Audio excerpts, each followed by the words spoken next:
आपका शुभ नाम? कुलदीप यादव। आज हमारे बीच कुलदीप जी आए हुए हैं। डॉक्टर साहब, प्रकृति पथ, जमुना। विषय है योग ध्यान। लोगों में लालसा होती है कि आखिर योग क्या है, ध्यान क्या है। तो सराहना करता हूं ऐसे युवाओं को जो इसके लिए समय निकाल के, अपना कीमती समय निकाल के आप आए हुए हैं। तो आपका प्रश्न है, आपके मुंह से ही हम सुनना चाहेंगे। आपका प्रश्न क्या है उसे हमें बताएं। हमारे दर्शक भी सुने आपके प्रश्न को, तो उनकी ओर देखते हुए आप प्रश्न बोल सकते हैं। क्या प्रश्न है आपका? सबसे पहले तो सर आपको बहुत बहुत धन्यवाद, जो आपने इतना कीमती समय निकाल के हमको अपना समय दिया, तो बहुत बहुत धन्यवाद सर। प्रश्न ये है मेरा कि जैसे बहुत से लोग कहते हैं कि ध्यान करिए, मेरा ही नहीं, मेरा मानना है कि बहुत से युवाओं का ये प्रश्न है कि ध्यान करिए, लेकिन ये कोई भी नहीं बताता कि ध्यान है क्या। तो मेरा प्रश्न ये है कि ध्यान क्या है या ध्यान कैसे करें। तो सबसे पहले आपको ये समझना पड़ेगा, आप योग और ध्यान में कुछ फर्क समझते हैं? योग क्या है, ध्यान क्या? भाई आपने जैसे ध्यान के बारे में पूछा, तो एक तो योग होता है और एक ध्यान। तो योग और ध्यान में आप कुछ स्पष्ट हैं या दोनों को एक ही समझते हैं, या दोनों अलग अलग जानना चाहते हैं? नहीं, मेरी समझ है, मेरी समझ में तो दोनों अलग अलग हैं। अच्छा जी। तो बाकी आपके द्वारा ही जो है हम जानना चाहेंगे कि अलग हैं तो क्या अलग है। देखिए इनमें समानता क्या है।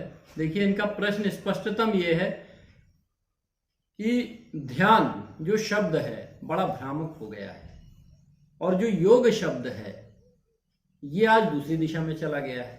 क्योंकि जब जब हम बात करेंगे योग की, ध्यान की, तो हमें सबसे पहले जब योग की बात करते हैं तो पतंजलि याद आते हैं, अपनी अपनी अभिव्यक्ति है। और जब ध्यान की बात आती है तो बुद्ध याद आ जाते हैं। अब ऐसे में मनुष्य के दिमाग में यह धारणा बनती है कि किसको अपनाया जाए, योग के मार्ग पे जाया जाए या बुद्ध के मार्ग पे जाया जाए। इसके लिए हमें उनके द्वारा बताए गए पथ प्रदर्शक, उनके जैसे हम मंत्र पढ़ते हैं, ऐसे ही प्रत्येक पुस्तक, प्रत्येक महापुरुष ने अपना एक सूत्र दिया है, कुछ सूत्र दिए हैं। यदि हम उन सूत्रों को समझ लें तो हमें इन दोनों के बीच का अंतर क्या है वो स्पष्ट हो जाएगा। तो इसके लिए कुलदीप जी, सबसे पहले तो आपको यह समझना पड़ेगा कि सूत्र क्या है। तो आप ध्यान की मुद्रा में जब जाएं तो जो बुद्ध ने बताया है, उनके मुख के द्वारा बताए गए 3, जिसमें नंबर 1 आता है शील, समाधि, प्रज्ञा। तो शील क्या है? शील का आशय सबसे पहले हमें समझना पड़ेगा जी। शील का आशय है मेरा मन, मेरी इंद्री, मेरी नजरें, मेरी दृष्टि।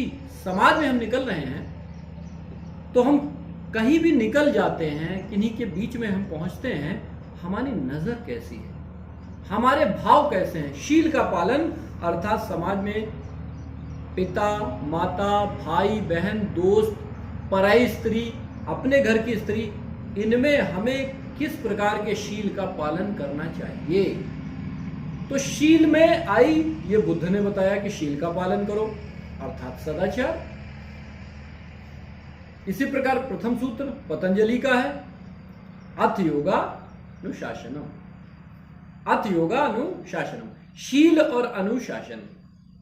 अब अनुशासन को हम समझते हैं, अनुशासन क्या है। अनुशासन का भी वही अर्थ हुआ जो बुद्ध कह रहे हैं। वो कह रहे हैं शील और सदाचार का पालन करें। अनुशासन, पतंजलि भी यही कह रहे हैं, अनुशासन होना चाहिए। अगर जीवन में अनुशासन नहीं है तो हम में और पशुओं में फर्क क्या है?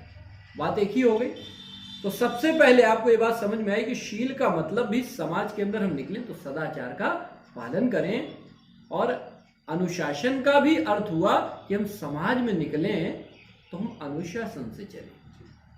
तो बात दोनों की क्लियर हुई कि एक ही बात कह रहे हैं ना दोनों जी।